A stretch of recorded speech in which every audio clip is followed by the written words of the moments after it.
Welcome to Becoming Saiyans. A Dragon Ball rewatch podcast. And we're back. I'm Truman. And I'm Jesse. And this is Becoming Saiyans, a Dragon Ball rewatch podcast. On today's episode, we watched episodes 110 and 111 of Dragon Ball, titled Piccolo Closes In and Roshi's Gambit. Piccolo Closes In came out in Japan originally on May the 4th Be With You, 1988, and in America on September 15th, 2003. While Roshi's Gambit came out on May 11th, 1988, and September 16th, 2003. Jumping into some differences in trivia. The first difference from the manga, Jesse, how many fingers does Piccolo have in the anime, and how many in the manga? 4 versus 5 or something like that. Yes. It was not raining during Goku and Piccolo's fight in the manga. This also goes for all of Roshi, Tien, and all of them figuring out what's going on in the episode. Piccolo beating on Goku at the start of the episode did not occur in the manga. In the manga, when Yajirobe's asking Goku for directions, a man riding a bike can be seen looking shocked at the air car veering off the road, but this guy is not in the anime. The visual account that accompanies Yajirobe's explanation to Goku about King Piccolo's backstory is not in the manga, but that's understandable because you have more space to do that in a show. Yes, that's more of a show gag than it is wasting space on a page. Yes. This episode actually had the lowest rating for the Dragon Ball anime series on Fuji TV, with a 13.7% rating share. Meaning it was like the least watched one. I'm assuming that's what that rating is it's just the least watched. Either least watched or least rated? Least highly rated? But I'm just going with it's probably least watched with the rating share that they say there. Makes me think it's like the least watched episode. Which, yeah. In the Japanese version and the manga, Yajirobe considered eating Goku only to write it off as being too disrespectful. But that was excluded from the English versions. In the English version, Piccolo proclaims that with all 7 Dragon Balls, his youth will be restored. But before, he said that his desire was for eternal youth. It's likely a mistranslation by Funimation because, it's constantly... He's wanted to be known as Eternal Youth. They just wrote the wrong one that time. Despite having met Roshi on his home island back in Nimbus Cloud of Roshi, Pilaf, May, and Shu do not appear to recognize them, even though that the scene that they see them in is technically filler or whatever. Going into differences in trivia for the second episode, Jesse, what is the first difference from the manga? The amount of fingers on their hands. Good job. I'm a good boy. Yeah, the scene at Kame House with Oolong pointing out that their dragon, the stationary radar is faulty and all of that is filler. Yeah, it's not surprising. The moment where Roshi tells Piccolo to laugh while he can, after he mocks the latter for his age, was not included in the anime. Or that's a moment that happens in the manga. Roshi and Piccolo's standoff lasts a lot longer in the anime, with everything that happens in it. A lot of that is just, added. The scene of Goku explaining Yajirobe who Korin is filler.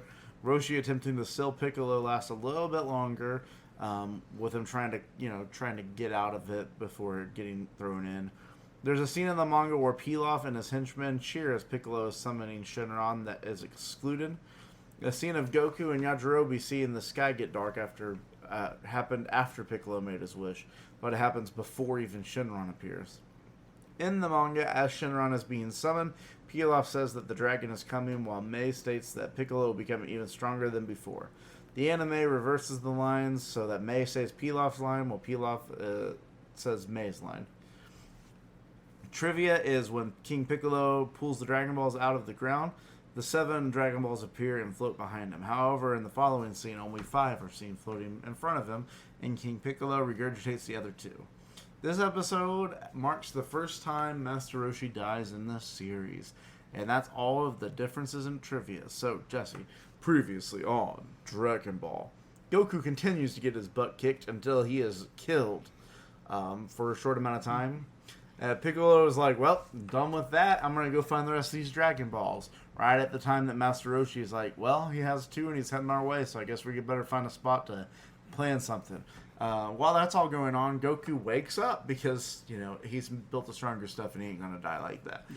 And so Yajirobe drags him to a river, dunks his head underwater so he can get some water, and then starts to drive an obviously sick Goku towards the Korin Tower so that he can maybe get some help from Korin. While that's happening, Roshi sets up a trick or like a trap for Piccolo, but then Piccolo swallows his Dragon Balls because they were going to try to steal it from him. And then him and Roshi square off. Roshi does the evil containment wave, but misses the rice cooker and dies. And Piccolo steals a Dragon Ball, makes a wish. Ooh, the dragon's here. What's going to happen? Well, Who knows? He hasn't made a wish yet. Sorry. He brings forth the dragon. The dragon is here. What wish is he going to make? Who knows? And that's what you missed on Dragon Ball. Jesse, go for it. I can understand whichever way it is for the first episode of this, like why it had low ratings or whatnot, because it felt skippable. Like there are like three things you know from that episode. Goku was pronounced dead prematurely by Piccolo. Piccolo gets Goku's Dragon Ball. Piccolo leaves and is heading to get their Dragon Balls from Roshi and friends. I'm gonna be 100% straight honest with you, Jesse. I did not like these episodes all that much. I found them to be boring. They're too transitionary. We don't there's not enough substance in these episodes to make it worth the 40 minutes that we watched. The only thing that makes it worth, as far as a first time viewer, because I'm coming at it from that angle of first time watching through these episodes, it's important because you get to see how Piccolo wins in a way. We haven't even seen him finish winning because they left that until next episode, which is I get it. You're trying to get people to come back next week for the next episode, but at the same time, with how much you, especially packed into the second episode, you could have had him made the wish and still had 3 extra minutes to deal with the repercussions immediately of that wish. I feel again. I know we say this is one of my big complaints when it comes to some of these episodes like this, is that you could have squeezed them down into one. There was a lot of extra stuff that you didn't really need. There was a lot of extensions of stuff that you didn't need that you didn't have to extend that long, and you could have just cut it down into one, maybe 1.5 episodes. And I guess if you want to play devil's advocate, on avocado, devil's avocado, yeah, avocados from hell. but basically, I get why you would want an entire episode to go through the ramifications of what Piccolo is going to wish for, because I feel like it's not controversial for me to already state obviously no one's going to steal his wish like Oolong does to Pilaf. Yeah. When he wishes for a pair of underwear. Yeah, nobody. 100 episodes ago. The only people who might possibly do it would have to be Chiatsu. Because Pilaf isn't going to do it because he's afraid of dying. Pilaf knows that if he does it, he has to get the risk completely right. And he has to get the wish perfect. He has to make the perfect wish. And not die. He needs 2 things. He needs, number 1, Piccolo to die, and number 2, for him to become all-powerful or something, Yeah. And he needs both of that to happen in one wish. And then Tien is, incapacitated. Seemingly still, 90% paralyzed at this point. Yeah. And then, the only reason why you think Chiatsu's obviously not going to do it, because he's absolutely frozen terrified. in fear. Yeah. Because he just watched Roshi die trying to put this man in a rice cooker. Yeah. Which I have problems with his plan, too, which we'll get to. We're not on the second episode yet. But so it's pretty obvious he's going to complete the wish. Yeah. And I guess it makes sense why you would want to have an entire episode to see what dedicated to probably in the first minute or 2 he's gonna make the wish, almost immediately he's gonna make the wish next episode. Yeah. And then the rest of the next 20 some odd minutes of the episode is here's what's going down with everybody immediately after this wish has been granted. Here's Goku and what Goku's doing to try to get back to right. Because we can also assume that towards the end of that or the beginning of the first episode, he's also going to get to Korin Tower. And so, here's what Goku and Yajirobe are doing to get through, the Korin trial. Yeah. And here's what Piccolo's doing to the world. And then off here, it's Tien and Chiatsu dealing with the ramifications of not only Roshi dying and failing to stop Piccolo, but also kind of sort of what Piccolo's doing to the rest of the world as well, which kind of comes into one. Yeah. And then I'm sure we're gonna flash for maybe a minute into everybody else back at the C plot of Bulma. And all yeah, like everyone with Bulma and all of them and Yamcha and stuff about them feeling a disturbance in the Force. You know, it's like how Goku feels Roshi die in the second episode. Yeah, which also that is something I do is like Roshi. People die a lot in Dragon Ball and come back, so it's not surprising this is the first of many deaths for Roshi. Yeah. As you stated in the I said it facts. was the first. I didn't say how many. It just said the first. It didn't It say is the first. of many. When somebody says the first time and not the like, this is when Roshi dies. You know, like he comes back at some point. Yeah. For all I know, he comes back when they wish Krillin back. They wish them both back to life. Yeah.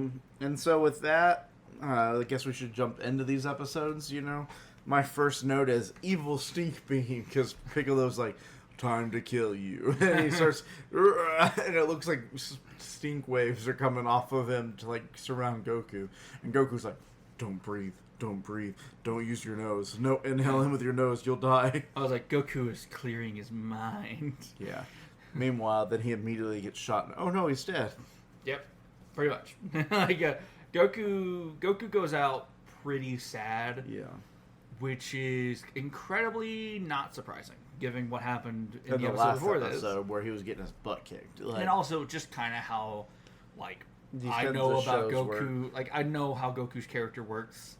Like, his entire character design is man literally too stubborn to not get strong enough to win. Yeah. Like, guy runs into a wall, goes and trains for a bit, comes back and punches the wall. yeah. Like, And then he finds another wall he can't punch, so he goes and trains to punch that wall. Yeah, and comes back and then punches that wall. I know that specifically from like the death battles. Yeah, I was gonna gonna say that's where it's literally like, your death you know, battle thing. It's the death battle between Conundrum Superman. The Superman Goku conundrum of who would win in a fight, and the one who has no limits or the one who always breaks limits. Yeah, it's like the reason why, like the great argument for why Goku can't ever beat Superman is, as you said, Superman is one of the only characters in fiction that like doesn't have a limit to how strong he can get. So Goku doesn't have an attainable power level to get above. Yeah, No matter how strong Goku gets, Superman is always theoretically gonna be stronger than that. Just strong enough to win every time. And that's the conundrum with the two characters, because they're always compared to each other. Also, because it's an apt comparison when you think about backstories and even like to a certain extent like power level. Yeah, it's like they both shoot beams. They both can fly. Eventually, they both are super strong. They both are super fast. Like like they both do a lot of the same stuff. They both came from another planet that is no longer with us. They're the only surviving member of their kind. That they know of at the beginning of their series. Yeah, they both are raised by loving, nurturing family members who live in the general unknown of the world. Middle of nowhere. Yeah, they learn to be good-natured people, and then those people pass away, and then they got to go make their own life in the big city. Like it's very similar to exactly.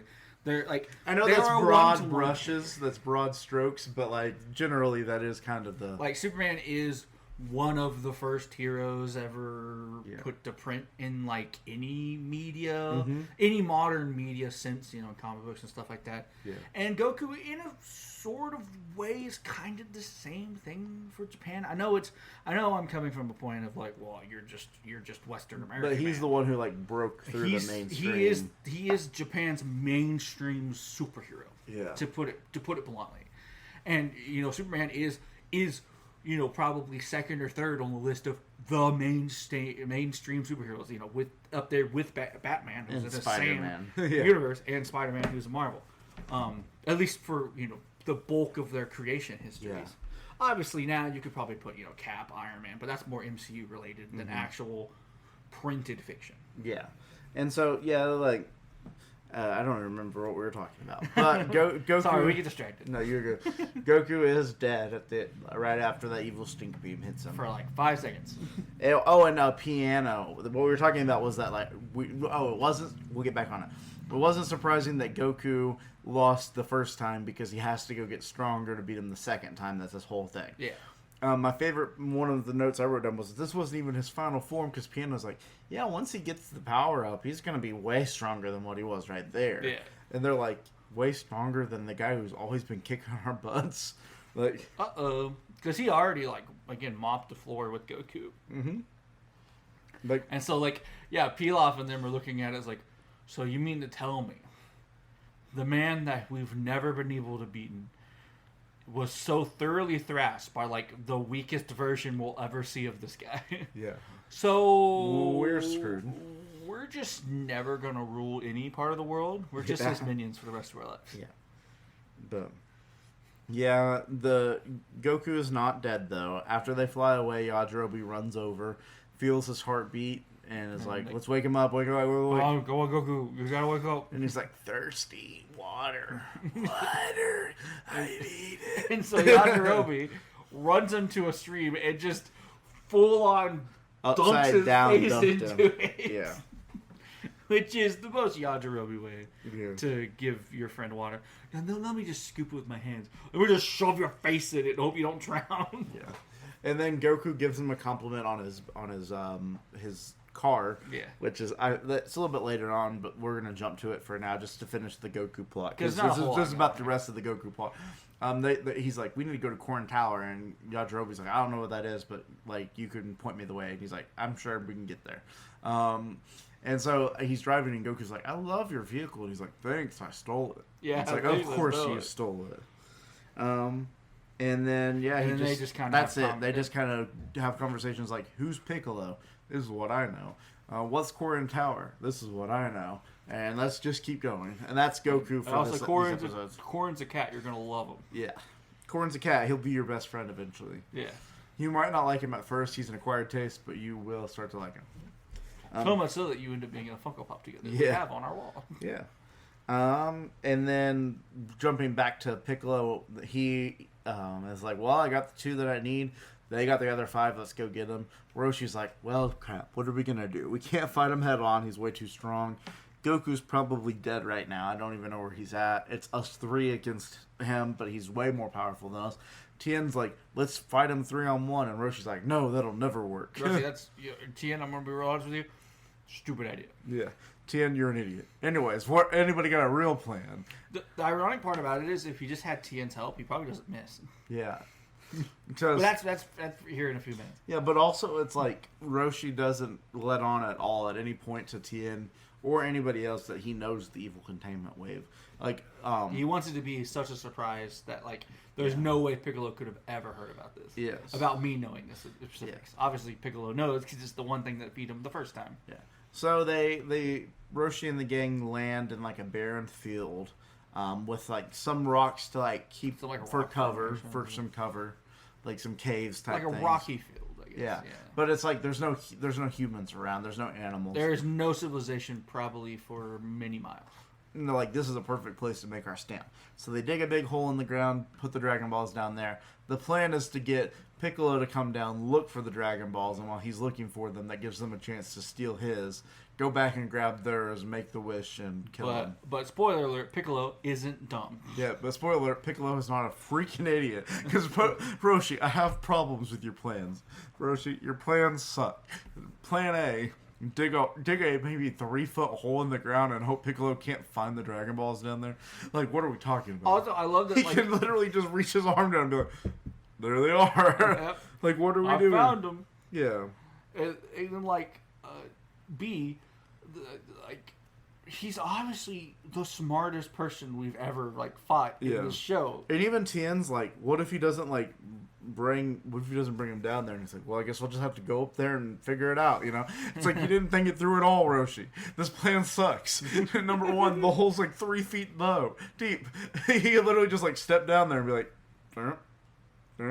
Found it. I got 5 Dragon Balls. Number 2, that he didn't think about the ingesting thing, which, by the way, like, I wouldn't think about that either. That's not, like, my first thought is, like, oh, he's gonna eat the Dragon Balls. Like, because number 1, like, I understand he's crazy big and powerful and scary, but, like, swallowing a Dragon Ball just to keep it safe, obviously, kind of weird. Us as the viewers who know that he, like, regularly regurgitates eggs to birth his minions, probably could have figured out, ingesting them will probably work. Yeah. But, Roshi doesn't know that. Yeah, because he can do the regurgitating thing. All we know about Roshi's interactions with Piccolo is that he got his booty kicked when he was, like, 25. He was disgraced, and then he watched his master kill him. He watched his master sacrifice himself to trap him for eternity, as it was supposed to be. And then, like, from what I understood, Roshi's the one who threw it in the ocean. Yeah. And that's it. And then we go back to the second part of the Roshi plan is, oh, well, he swallowed them. And it's like, okay, well, we didn't think about this. But anyways, the next part of this is, I guess I'll just stand down here and make him angry. Like, I don't really know what the... Well, the next part is, Tien's like, we're going to have to fight him head on. And Roshi's like, no, you're not. That plan still sucks, Tien. You freaking idiot. And we're then not Tien doing keeps insisting. And so Roshi pulls out, like, mustard gas or whatever. Like, he just knocks him out with, like, a spray can of chloroform or something. Yeah. And then he goes out and faces him 1v1 himself. No, what he's holding in his back pocket is the evil containment wave, but we don't know that yet, because that takes about 4 minutes of Roshi getting absolutely whooped. Yeah, but like plan A failed, so plan B is walk out and rage bait him. Rage bait the strongest character in the whole universe, but you're standing there and letting him shoot around you, like being like, there's no way he'll actually kill me. He's gonna want to play with me first. Yeah, he's gonna play with his food. He's not gonna eat his food. He's gonna play with it first, and so he just stands out there, and Piccolo's like, "What is wrong with you? I hate you." Yeah. You do not realize I have the high ground, Piccolo. Yeah. I hate you. And so then Plan C comes out of I guess Plan B.2 is like, all right, now that he's purposefully angry, now that I've raged him enough, now I'm going to scare him so deeply that he visibly shakes and he hard immediately enough. flies away. Yeah, he visibly shakes hard enough for everyone in the airship to start shaking out of fear. Yeah. Because they're like, why is he so scared? Yeah. And then he immediately is like, all right, time to leave. Bye. Just like... starts to take off as Roshi then launches the wave. Which, for being honest, it's a great idea. If the rice cooker containment thing was not able to move it off. Yeah. The fact that this is one of those moments, and obviously, looking back on it, like as you're finished watching the episode, it feels pretty obvious he's going to miss, because there's no way they're going to like contain Piccolo this quick. Because then, like, what's going to happen is like Piano and Pilaf and Manchu are going to have to like devise a plan to break it open again to release him. Like, yeah, they're not going to waste time doing that. We already broke it off screen once. If we're looking at it, if we're doing like Screen Rant or whatever, and like we're telling you what the problem was here, you could have had honestly, you could have just had like Chiatsu if you still wanted to paralyze Tien, could have had Chiatsu telepathically hold it in place. My biggest problem is you trap him in the evil containment wave in the rice cooker, and now you only have 5 Dragon Balls. Yeah, that is also he has 2 Dragon Balls swallowed. That's the other problem we have to get into. It's like if you did succeed, what? Yeah, you got Plan A failed. Do you not remember? He has the Dragon Balls in his belly. You can't just like because he throws them, and the Dragon Balls he still has them swallowed. Yeah, I guess like maybe if he hit, like it would just he would like naturally have been like a toothpaste tube and regurgitated all of his innards out or something. I don't know what the plan was here. I think Roshi is dead forever. Like at this point, I think Roshi's just doing. He's like, you know what? Screw everyone else. Like, if I can save the world, and like the only sacrifices is me Krillin, and like possibly Goku, that's still kind of up in the air if he's still alive or not. You know what? I'll take it because we still have Tien and Chiaotzu and Yamcha back home when she, doesn't have a broken leg. Yeah. I guess that's enough people to protect the planet because surely there's no one else as strong as Piccolo out there that we haven't punched in the face yet. Yeah. I guess that's the idea here. The thing with it is it's just so frustrating. But it's even so funnier. Frustrating that this is the plan he came up with, because it's like Roshi, like plan A is, I don't know, maybe he can't look 3 feet down in a hole, and then plan B is, well, I guess I'll just trap him, even though plan A failed because he swallowed the Dragon Balls, and plan B would trap them inside the rice cooker. It's like, Roshi. And then you miss. You're like, plan B is the only thing we got left, and you miss. Yeah. It's like, Roshi. It's like, congratulations, you played yourself. Congratulations, you did nothing and then died. Like, Roshi, come on. And I guess to cut him a little bit of slack, he is facing like his trauma demon fully manifested in human form. He's probably not thinking clearly. He knows it's a suicide mission going into it, that he's going to lose. Like, he goes into it knowing he's going to die. There are factors absolutely clouding his judgment that we don't get to like see inside of his internal demons. Yeah. But like there are reasons. Yeah. Why he's trying to protect. He's trying to protect the remaining fighters. He's trying to stop the bad guy who wrecked his whole life and has probably, as far as he knows, has killed his two of his best pupils. If he hasn't killed Goku, it's going to be a while before Goku's usable again. Yeah. Like, Goku's on IR for like 2 years. Yeah. You know? Krillin is dead. Yamcha's got a broken leg, so we can't have him help. Yeah. I've got 2 people left, and I got to protect them and hopefully the world. And at that point, that's all I can do. He can't see past the trees to see the whole forest because he's so caught up with this guy is the scariest thing I've ever faced. That man is the scariest thing I've ever seen. From Dark Knight Rises, Alfred. But yeah, like I can cut him some slack for that. But listen to some of these other people. I'm not saying they could have won if they 3v1'd him.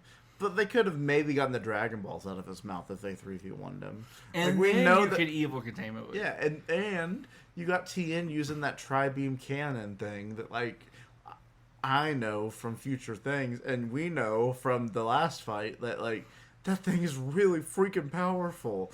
Like, hit him with the tri-beam cannon and send him 50 feet into the ground. And, yeah, it shortens your lifespan. But it doesn't insta-kill you. Yeah, let's try a couple tri-beam cannons before we go to the death ray. It just, I can't get past it. That's my main reason for not liking these episodes. Despite the fact that they're fluffed to heck, despite the fact that you could have made them into one, is that Roshi is, like, for as much of a wise sage wisdom guardian that we've called him at multiple times, given him his flowers innumerably, this is the dumbest thing I've ever seen him do. And it's like, dude, what the heck are you doing? And I've seen him try to shrink himself down to multiple times. And this is dumber. This is dumber than that.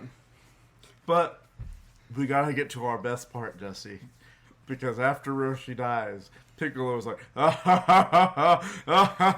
it's time. It's time. Yeah. he's like maniacally laughing, and then he's just, it's time. And then he just walks away. He's like, I literally made a joke like, when I'm getting ready to win the magic game, but I realize I have to poop. It's like, it's time. Yeah. I can deny it no longer. I must poop. But yeah, that easily is my favorite part of these episodes because I personally did not like these episodes very much, and I would rate them pretty poorly, and I understand why people did not watch them or care to review them very well when they watched them. Yeah. Whatever way that the rating share works, this deserves all of that. That first episode does, and the second episode is also not that much better in my opinion. So, Jesse, what is your worst part?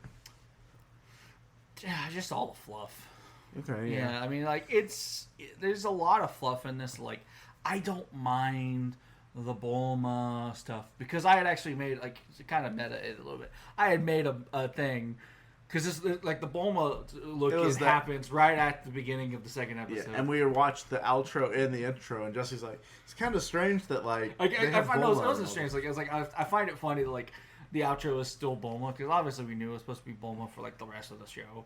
But like the outro is like the Bulma looking through the window, things raining. Yeah. Like, and we haven't seen Bulma in a while, and then like within the first 5 seconds of the episode, there's Bulma on our screen. Yeah, it did make me chuckle a little bit. For me, it's the like. They just take everything seems to take a little too long. Everything takes longer. The containment wave takes a little too long. The shooting rays at him takes a little too long. The containment wave's probably the one I complain about the least, because I'm just saying, because it is like every time we get a new move, they do build it up like that. Yeah, but for me, it's just like it's one of them that is like everything is just a little too long. The stink ray is a little too long. Goku meditating for no reason is a little too long. Like it's just everything is just a few seconds, like 2 to 5 seconds too long, and those 2 to 5 seconds add up to about 10 minutes of like you could have shortened this, throughout these 2 episodes. Exaggeration, yeah, but like, it's just, what I mean? We get it, yeah. It's just a whole lot where it's like you could have had him utter the wish, and then like going into the next episode, what's gonna happen? Here's the wish, like he utters the wish again, like as a repeat. Yeah, and then you get into it. It just, for me, like I agree that's probably the worst part. My worst part is gonna be Roshi's stupid freaking plan. Yeah, Roshi's stupid plan. It's like, Roshi, what is this plan? What are you doing? What is this? But Jesse, what's your best part? What you got a good best part? I love It's Time. It's time. It's time. Yeah, it's my best part too. Yeah. Honorable mention to Yajirobe just straight up dunking Goku in the water. Like, Goku need water. Yeah, that's an honorable mention. I'll take it since Jesse wants the It's Time. But those two are the only spots in these episodes that I'm like, these are good spots, Of course, they're both kind of funny, but like in general, it's just like these are the 2 good parts, in my opinion. Yeah. Jesse, do you want to get into predictions? I guess. All right, Jesse, your first prediction was Piccolo starts to actually attempt to kill Goku. Yes, he does attempt and partially succeeds in killing him.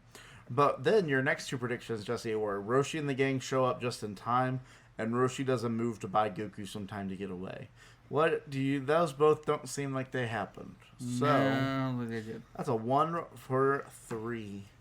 You want to hear the next 2 names? Sure. King Piccolo's Wish and Siege on Chao Castle. That's an interesting one. Well, obviously, we've already set it up. So, I know King Piccolo's making the wish. And it's going to be his wish. No one's going to jump in and steal his wish. I do want to bring an honorable mention to, it would be really funny if he just became a baby. I know he's not going to, just off of those those titles. But it would be really funny. Like, I wish for eternal youth. And he becomes like a 6-year-old child. It would be kind of funny. Okay, I'm writing down. It won't happen, but it would be funny if he became a baby. What about Siege on Chao Castle, Jesse? Well, I think there's a siege on Chao. But a siege by who? Siege by Piccolo on Chao Castle. Piccolo starts a siege on Chao Castle. What do you think what does Chao Castle ring for you, Jesse? What do you think of when you hear the words Chao Castle? You got any idea? I mean, my best guess is maybe it's like Chiatsu's family or something like that. Chiatsu's family? I don't know. Maybe. Okay. I don't know. Okay, well, I'm writing it down for Some sort of rural family that's doing stuff. Okay, all right. Well, that's what we got for your predictions, Jesse. So do you have any more notes that you would like to add? No, the only note was me joking about him being a baby. Oh, yeah. That was a thing he talked about for about 3 minutes after the episode was like, I know it won't happen, but it would be hilarious if he just, like, he makes that wish and the dragon monkey paws. I'm like, okay, you'll be eternally 2 years old. But from our experience with, like, the last couple of wishes, he does not Dragon Paw. No, he does not. He does not Monkey's Paw. He does not Dragon Paw or Monkey Paw. Yeah, he does exactly what you want him to do. Yeah. It's like I think he can understand the intent all the time. And also, I do think that that's true. And also, the wishes we've seen so far have been pretty, like, 1-to-1. Straightforward. Yeah. I want the comfiest pair of underwear, so he gets the comfiest pair of underwear. I want that guy to be alive, so that guy is alive. Like, those are the 2 wishes so far. Yeah. But you know, he could have monkey's pawed and made Boar like a semi-zombie, like pet cemetery thing. But no, it's just straight up Boar. Yeah, so. I guess. But yeah, thank you guys for listening. This has been Becoming Saiyans, a Dragon Ball Rewatch podcast. Love to have you guys down. Subscribe, rate, review, leave us a 5-star rating. You can also reach out to us at becomingsaiyans@gmail.com. Or follow us on Twitter, Instagram, TikTok, and YouTube at Becoming Saiyans Pod. And until next week, I've been Truman. And I've been Jesse. And the journey continues. Bye!